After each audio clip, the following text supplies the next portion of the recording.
They say college is expensive, but here's the part they don't always tell you. What you pay depends less on your GPA and more on the college you apply to. Today, we're getting detailed information about financial aid, affordability, and how the money really works. Let's jump in right now. It's the College Talk Show. Today's theme, college affordability and financial aid, with special guest, Amber Gilsdorf. And now, here's your host, Chris Bell. Well, I can't be more excited. We have a special guest here. This is Amber Gilsdorf. She's with Estrella Consulting, but she has expertise, especially in understanding the real college costs and affordability. Amber, thank you for joining us.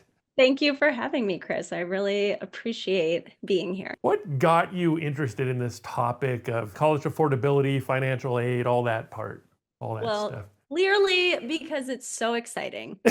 I was a statistic. I feel like every year we read these things about the average amount of student loan debt, the percentage of, students who have student loan debt, and looking at a bottom line of $60,000 of student loan debt.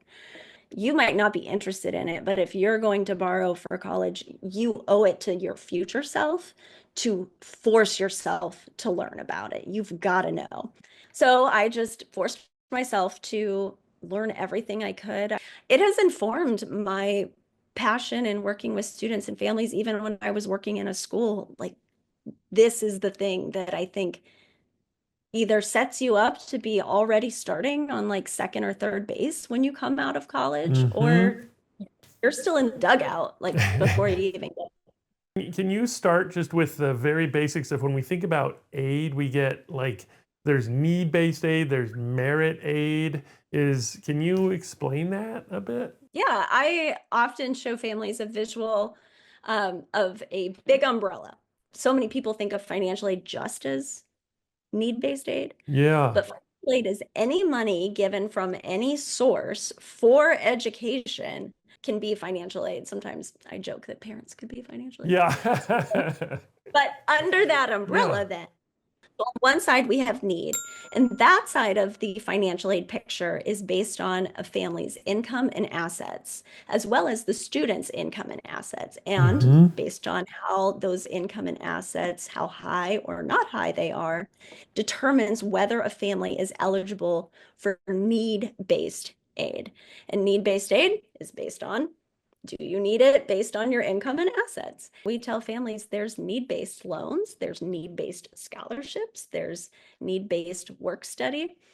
And then the other side of that umbrella is the merit-based aid. And that is money for, there's a true definition of merit aid, but how I explain it often at the outset is it's money for being awesome.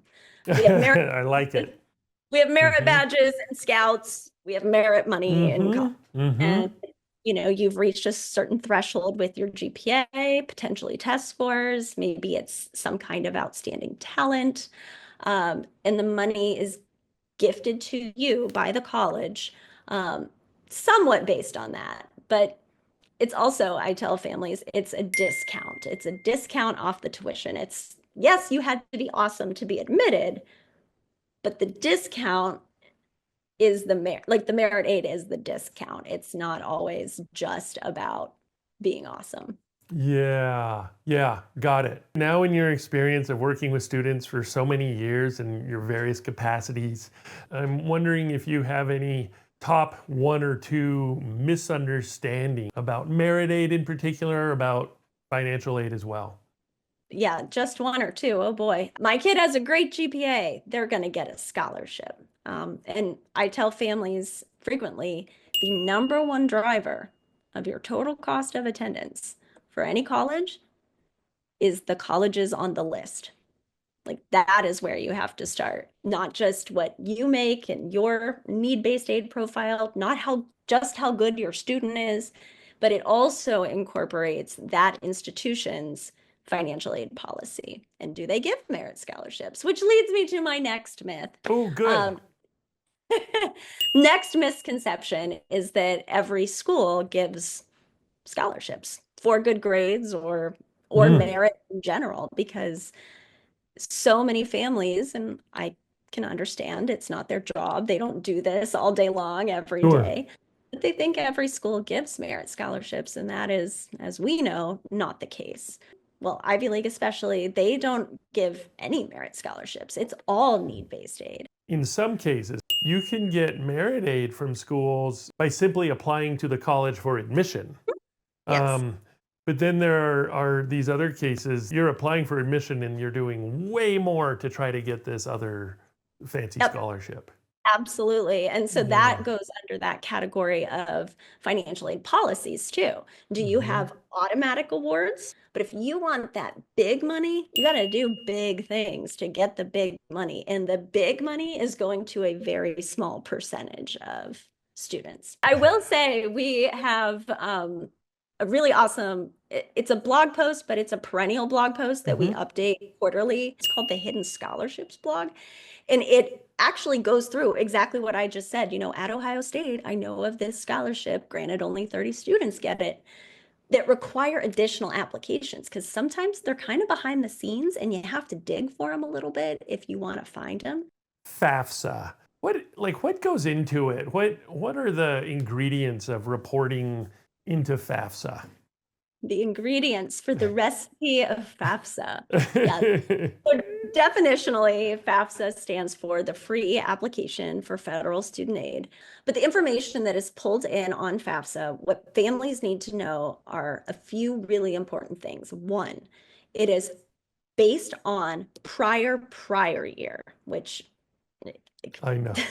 is I so remember when they came up with that term. It's hilarious. I But what know, does that mean? Yeah. like, could we do better? But Yeah. I always tell families, you fill it out your student's senior year, and their intention would be to enroll in college in the fall of that next year. Whatever that fall of 20, insert whatever, Yep. tracked to prior, and those are the taxes that you're going to be using Got to it. the FAFSA, and it is going to pull in information based on the income from both the parent and student if they filed, taxes for a part-time job or something. Pull that information in automatically into the FAFSA. We have a lot of families, we know people change jobs, life circumstances change, and as a result, you might have to follow a process called, an appeals process with the colleges after the fact. But you got to follow the FAFSA protocol first. So it's based on income, and then assets, it's a snapshot of assets at that time, so that they're filling it out. So not prior. You don't have to backtrack 2 years and figure out what your asset file looked like. And then there's this CSS profile thing. Can you explain that a bit, and how the similarities, differences, and when it comes up? So the CSS profile is a much more granular financial aid application that is only required by certain schools. So every family is submitting their FAFSA to every school to which their student applies to if they're filing for need-based aid. But only some of those schools will require the CSS profile. The more selective the school, the higher the likelihood that there's a CSS profile involved. Not in every case, but tends to the rule, because the schools that require it for need-based aid have the ability to usually give more money. CSS looks at the same things that the FAFSA looks at: savings accounts, checking accounts, 529, or any other educational savings plans. Very important note here, dear darling parents, make sure that it is listed as a parent asset, not a student asset. That is a common misstep. Good to know. Now, where we start to get into distinctions is CSS, I mentioned, is much more granular. So more things are going to be asked. So we're talking about equity in the family home, the permanent residence. There's questions about trust funds. There's questions about if private school tuition. But my favorite thing about CSS is that it does allow for families to report things that wouldn't otherwise be seen by institutions. There's a lot to loathe about both. And the biggest thing I think I loathe is just always. I've yet to see a family go, "Oh, that's my SAI? Awesome. Can't wait to pay 40,000 a year." Like it's Yeah, all higher than you expect that it's going to be. absolutely. When do you think families should start thinking about cost? Is that, and I want to say kind of relative to building the list. The best way I think for a family that's maybe not quite there yet to think about it is just like if you were going to buy a house or a car, you Hmm. don't just show up and say, I'm going to see what I like and then buy it.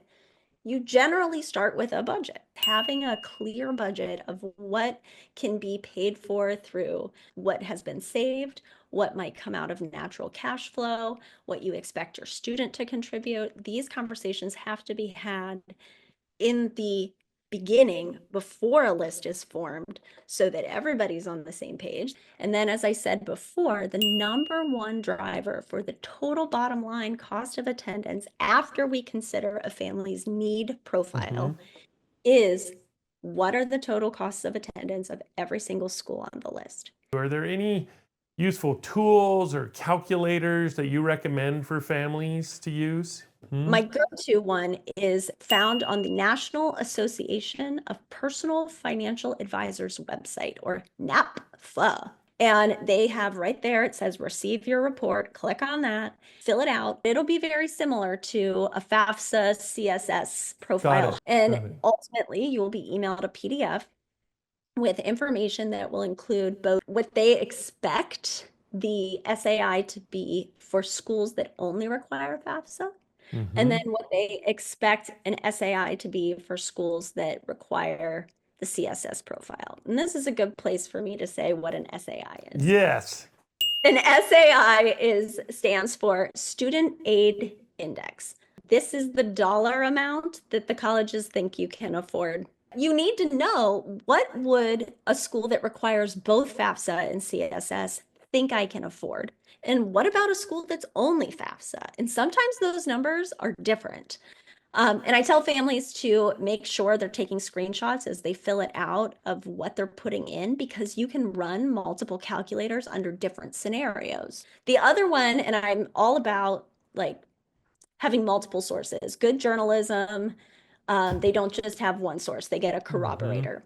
So Hmm. your corroborating source is MEFA, and it stands for the Massachusetts Educational Financing Authority. And they have an SAI estimator calculator on their website as well. So you've got APFA that's going to Yep. give you both a FAFSA and a CSS idea of an SAI. And then MEFA is just going to give you an estimate if a school is a FAFSA only school. So those are my two calculator Love go-tos. it. And then once you have a list, you should now do the net price calculators on every single one of those schools' websites. They're usually somewhere on the financial aid website, or if you search use the search tool on each college's website and just type in net price calculator, you'll get it. And the net price calculator is giving families an idea of what their total out-of-pocket costs will be at Hmm. that institution. Those, I always say, grain of salt, because some are better than others. And if a school does give merit scholarships and you're not seeing anything accounted for in your net price calculator, or if you were never asked for your student's GPA as you were filling out the net price calculator, then that kind of tells you that they either weren't factored in or the school doesn't give them. We're coming toward the end. I'm wondering if there's anything that you'd like families to make sure they know as they approach this concept of college and affordability that you want to end with, Amber? I think the number one thing, letting down their guard and being transparent with one another, parents with their kids, parents with maybe any entities, other people that are going to help pay. Because when room is left for assumptions, we leave a lot of room for inaccuracy. My goodness, that was absolutely amazing. It was a master class in in affordability and financial aid. Thank you so much. That was amazing. Amber, thank you very much for joining us.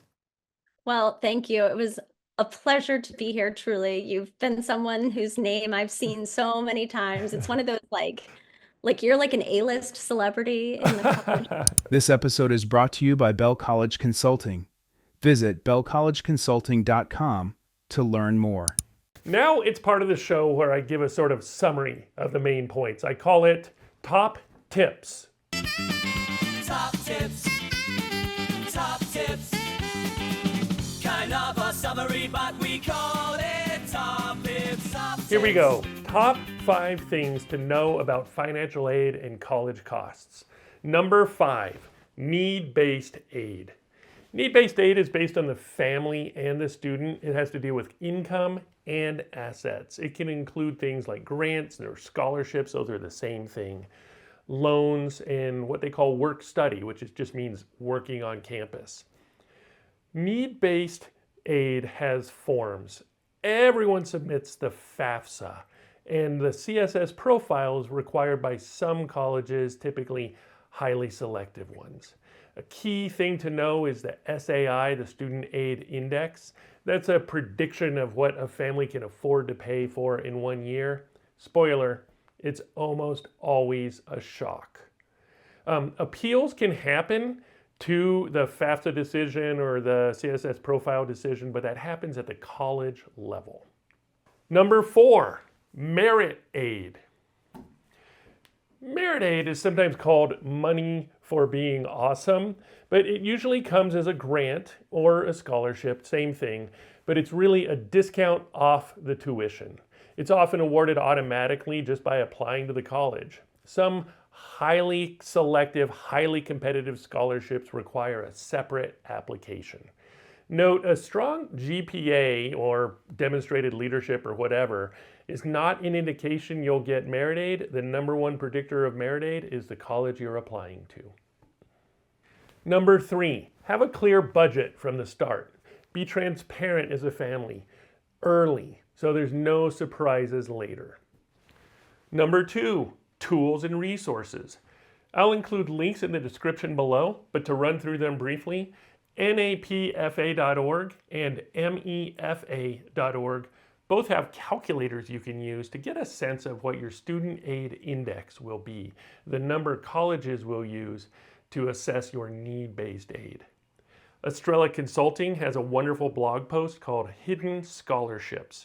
It's all about those scholarships that you might not find just by doing a general search. And these are scholarships that typically are not automatically awarded but require an extra application.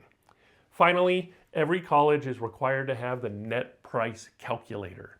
You should use them. When you know your college list, you should go to the net price calculator of each of those colleges and run your numbers through and see what the college says.